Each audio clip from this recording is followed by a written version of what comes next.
Olá, amigos e amigas. Nós estamos de volta com o nosso A Hora do Encontro.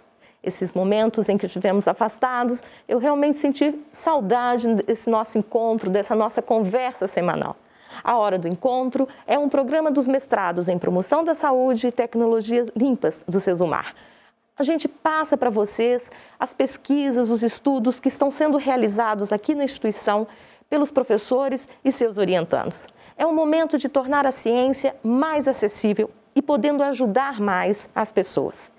Então, como vocês que já me acompanhavam sabem, e aqueles que estão chegando, começando agora a nos acompanhar, teremos sempre uma convidada ou um convidado para falar conosco sobre os seus trabalhos, as suas pesquisas. E hoje nós vamos aqui passar para vocês o que está sendo feito pela professora do Unicesumar, do Departamento de Psicologia e aluna do doutorado em Promoção da Saúde, também foi nossa aluna no mestrado em Promoção da Saúde, a Geniere Ferretti. Geniere vem falar para nós de síndrome metabólica e exercícios físicos. É um prazer grande tê-la aqui conosco e é um grande prazer estar de volta com vocês.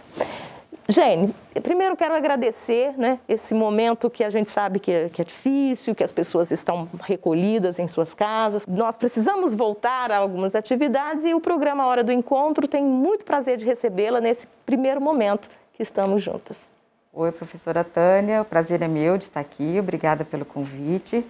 Eu acredito que é bem importante essa divulgação do nosso trabalho, Então, eu como aluna, vou falar um pouco desse assunto hoje, do que eu estou desenvolvendo na minha pesquisa. Certo. Olha, nós vamos primeiro simplificar um pouco para o público, até para mim mesma, o que é síndrome metabólica? Então, professora Tânia, esse assunto, ele me acompanha desde que eu me formei e comecei a atuar na clínica, como psicóloga clínica, O assunto da obesidade, que está ligado à síndrome metabólica, é uma queixa recorrente dos pacientes na clínica.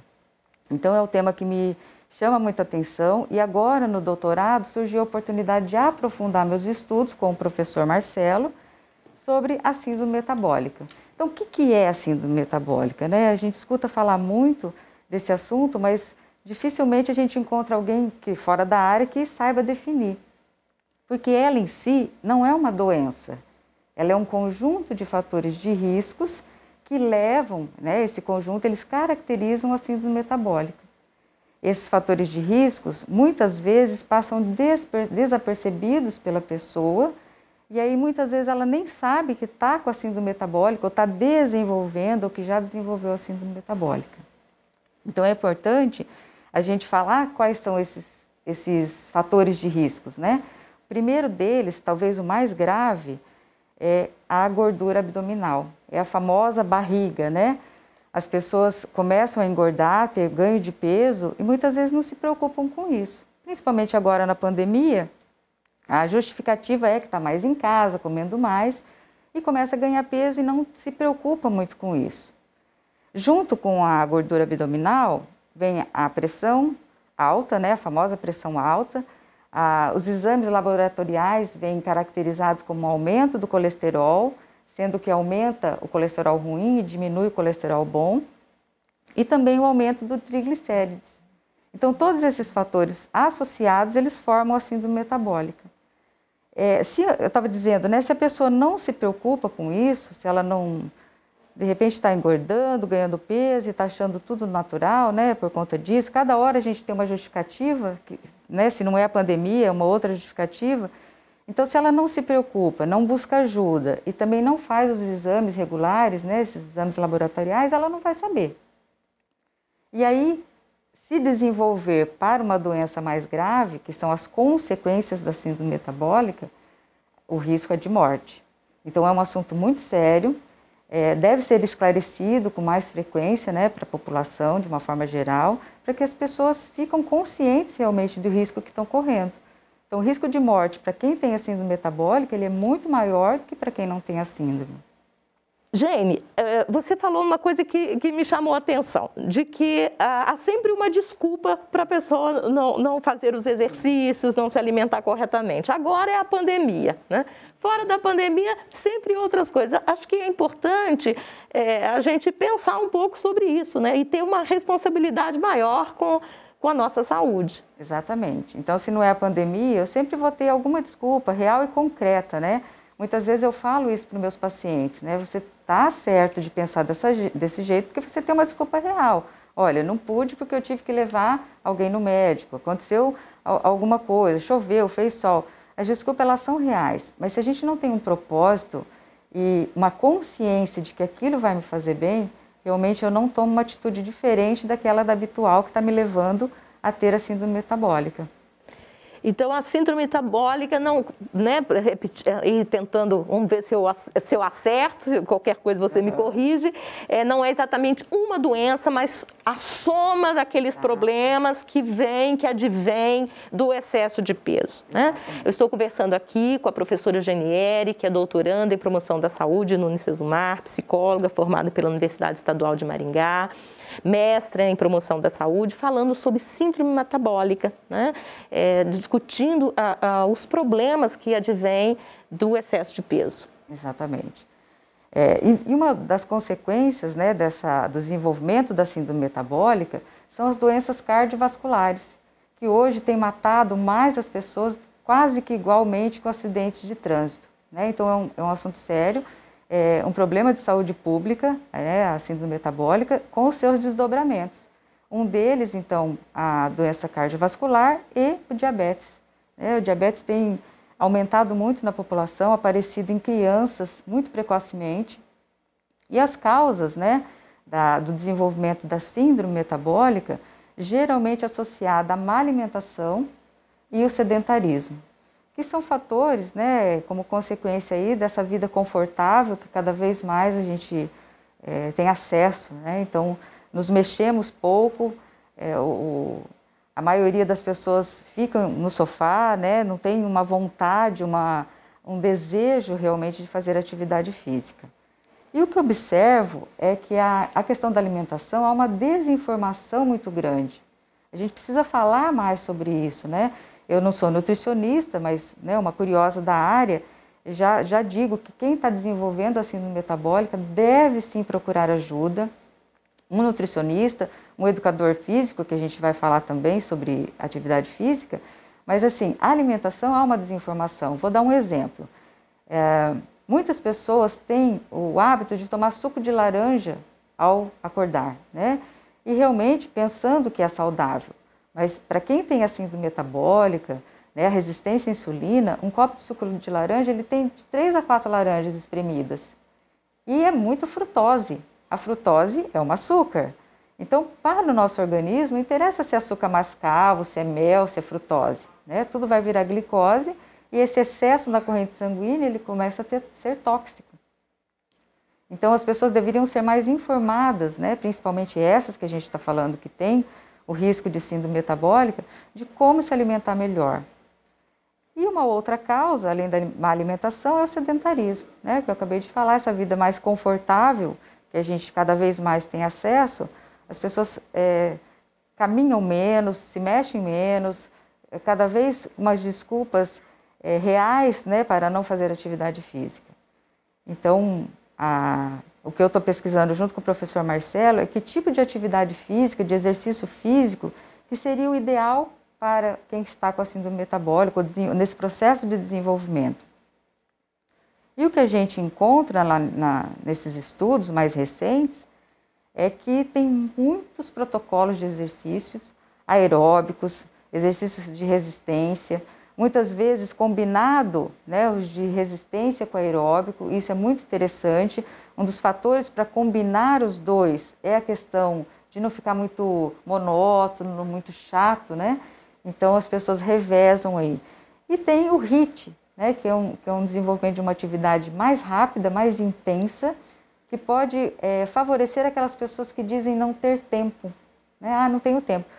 Mas às vezes 10, 15 minutos você consegue fazer essa atividade aeróbica junto com o resistido, e qualquer atividade física que você se propõe a fazer, no desenvolvimento da síndrome metabólica, você já tem resultados muito significativos.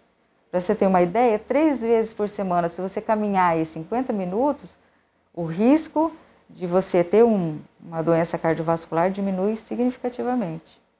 Então não é muito, né? Se a gente for pensar, tem que se mexer, tem que sair do sofá, tem que fazer alguma coisa.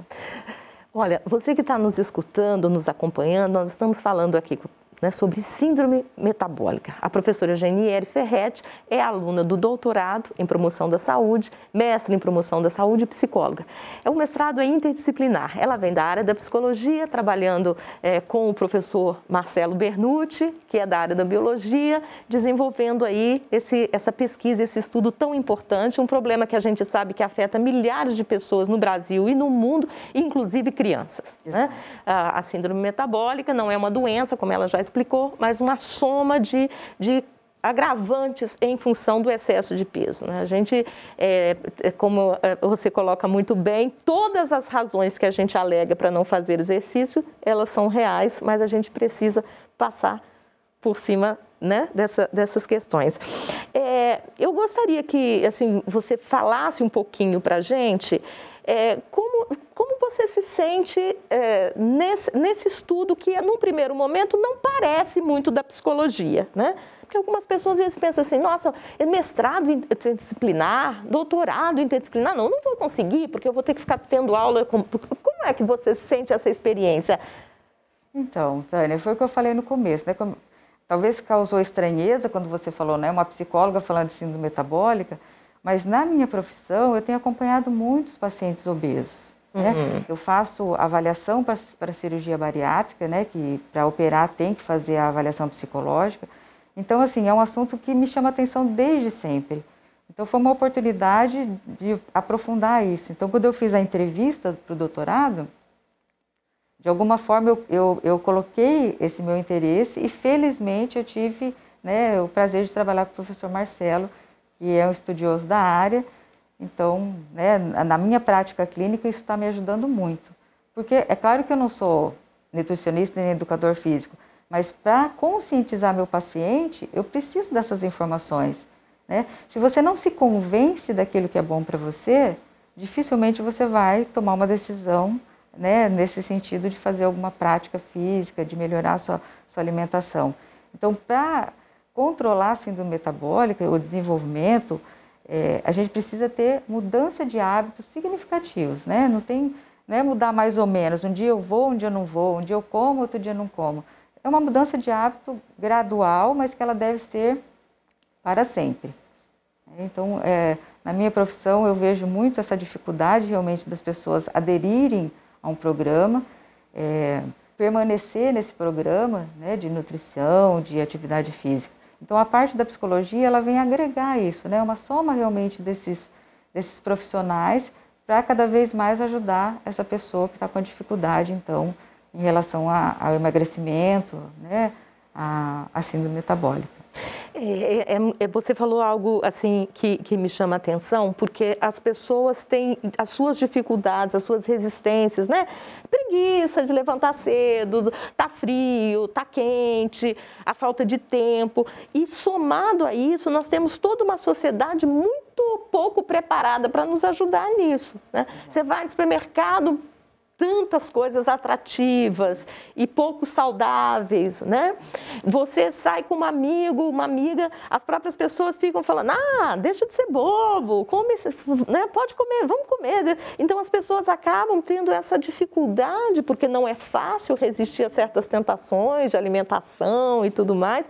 E além disso, uma pouca ajuda, um pouco entendimento das pessoas em torno. Exatamente. Então, essa questão da alimentação ela é muito séria. Né? Tudo que a gente faz de programa social está envolvendo comidas, né? Então, fica muito difícil realmente você o tempo todo comer saudável. Mas você precisa pensar no que é mais adequado para você. O que você quer para o seu futuro em termos de saúde? Né? Como é que você quer que seja o seu envelhecimento? Para as pessoas que estão aí na metade da vida, ou a criança, o adolescente, né? Aí a gente pode falar em relação aos pais. O que você quer para o seu futuro? E se você já está, né, nesse processo de de ter envelhecido, como é que você quer continuar a sua vida? Então, qualquer atividade física e qualquer melhoria na alimentação, o resultado tem um efeito rápido, mas tem que ter disciplina. Né? Então, essa consciência do que eu quero para mim, ela é fundamental. É como se a gente tivesse que convencer a pessoa primeiro para aí ela tomar uma atitude. Nós estamos aqui, voltando, retomando a Hora do Encontro, esse programa do mestrado em Promoção da Saúde e Tecnologias Limpas do Unicesumar, onde nós falamos sobre as pesquisas, os estudos que estão sendo desenvolvidos pelos nossos alunos e seus orientadores. Nós estamos hoje com a Geniere Ferretti, que está falando sobre síndrome metabólica e os exercícios físicos. A gente, né, para quem talvez começou agora e perdeu um pouco, né, do que nós estamos discutindo, nós estamos falando quanto o excesso de peso pode trazer consequências comprometedoras para a vida das pessoas, inclusive crianças. Porque uma coisa que as pessoas costumam, entre as consequências, vamos dizer assim, dessa síndrome, você elencou a hipertensão, a pressão alta, né? E muitas pessoas pensam que pressão alta é coisa só de adulto, de adulto mais idoso. Né? E a gente sabe, né, que não é assim e que justamente o excesso de peso tem feito com que muitas crianças apresentem esse problema. E aí o que a gente tem que fazer? Trabalhar com os pais, né? A criança, ela tem acesso ao pacotinho de bolacha recheada porque a mãe comprou, o pai comprou, né? Tá lá no armário. Então, se os pais não se conscientizarem, né, de que aquilo tá fazendo muito mal para o seu filho, ela não vai oferecer algo melhor. E muitas vezes, na ideia de que está fazendo bem, né, como eu volto a falar, a desinformação, ela é muito grande. E às vezes acha assim, uma bolachinha recheada, tadinho, né, eu quero agradá-lo. Na ideia de deixar meu filho feliz, acaba deixando o filho doente. Então, realmente tem que haver uma conscientização por parte dos pais, porque as crianças, geralmente, a criança é fruto daquele ambiente que ela vive. Então, se ela achar no armário as comidas mais industrializadas, com certeza é o que ela vai comer mais, né? E olha, eu estou aqui, algumas coisas servindo a carapuça para mim, vamos dizer assim, né? Porque logo que começou a pandemia, não sei, por uma ignorância até, eu não pensei que fosse durar tanto. Eu acho que aconteceu isso com muita gente, né? Então vamos parar, vai ver uma pausa, mas se Deus quiser vamos voltar logo e tal. Então assim, eu relaxei um pouco com a alimentação. Eu tenho uma filha de 12 anos e eu relaxei mesmo. Bom, tá em casa, né? Então comprava um chocolate a mais, um refrigerante. As que nem tenho hábito muito, né? Não compro muito refrigerante em casa porque não gosto que ela tome. E se tem em casa é aquilo, se tem pega, come. Então, fui relaxando e ela, eu e nós todos acabamos ganhando peso. Então agora chegou um momento que eu falei, temos que pôr o pé no freio, porque essa pandemia vai se estender, né? Não é uma pausa, não são as fériasinhas. Exato. E como é difícil, né? Porque daí a criança resiste, né? E o que eu costumo dizer para meus pacientes, assim, porque essa é uma fala muito grande. agora já foi, né? Coloquei tudo a perder, não tem mais o que fazer. Tem. O que eu costumo dizer é assim, volta, só volta. Volta a comer saudável, comida de verdade, né? Descasca mais, desembala menos, porque pegar um saquinho do mercado é muito mais fácil, né? Descascar uma fruta, fazer uma vitamina, de repente, não é tão difícil assim. Mas o pacotinho de chips, a bolachinha, né? E não precisa nem ser bolachinha recheada, não, né? Qualquer bolacha realmente é industrializada. Então, comer comida de verdade, aquela comida mais fresca, do açougue, da feira, é muito mais saudável. Então, só volta. Se você conseguir voltar para aquilo que você era, realmente o ganho de peso ele vai ser modificado. Você vai reduzir aí o peso em pouquíssimos dias.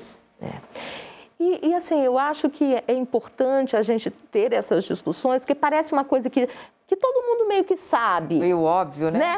Todo mundo, é meio óbvio que engorda, mas na verdade, você falou do suco de laranja, veja bem, todo mundo sabe o que engorda, o que não engorda, mas isso não é verdade, isso não procede, porque as pessoas, por exemplo, pensam, sim, o suco de laranja, né, é bem saudável, e não é que não seja, exatamente, saudável, né? Mas para quem tem a resistência à insulina, que está desenvolvendo a síndrome metabólica, isso é uma bomba, né? São 4 laranjas, imagina a quantidade de frutose em 4 laranjas. Então, você consumir uma laranja é uma coisa, agora 4 laranjas, para quem tem a síndrome metabólica, realmente é um excesso. Assim, eu acho que conversar essas questões, você é psicólogo, sabe muito bem disso, a importância de que as pessoas que estão passando por essa situação, que é difícil, é estressante, mudar hábito é algo bastante estressante, né? Exatamente. Então, acho que é importante essas pessoas falarem das suas dificuldades, conversarem com os pais, ouvirem os filhos, enfim, para tornar esse momento menos angustiante, né? Porque, de fato, não é a coisa melhor do mundo, né? A gente quer comer doce, parece uma coisa que nos dá uma felicidade, mas depois a angústia, a tristeza pelo excesso de peso.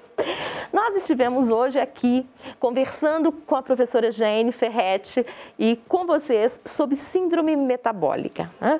É um tema muito importante, notadamente nesses dias em que nós estamos em casa, não estamos de férias, mas estamos em casa, pelo menos uma grande parte das pessoas, né? Uma parte da família, pelo menos, estão em casa, e a gente ficando em casa, a gente come um docinho, a gente come um bolo, come mais um pãozinho e a gente acaba ganhando peso. E daí todos os riscos que isso pode trazer, né? Então, por isso essa nossa conversa iniciando, né, nessa retomada a hora do encontro.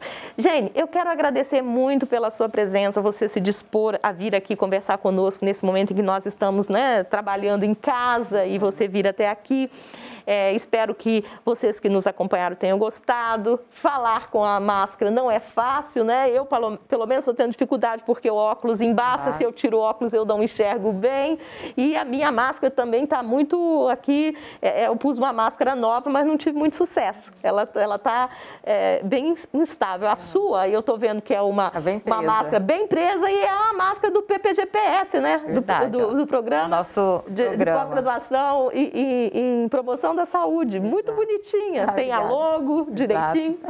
Mas enfim, agradeço muito a você e a todos que estiveram nos acompanhando. Eu que agradeço, né? E fica aí então, espero ter contribuído de alguma forma. E fica a dica aí, né? Para as pessoas se mexerem mais, se alimentar melhor, porque realmente é um risco que pode ser minimizado. Então é isso, pessoal. Até o nosso próximo encontro. Tchau, tchau.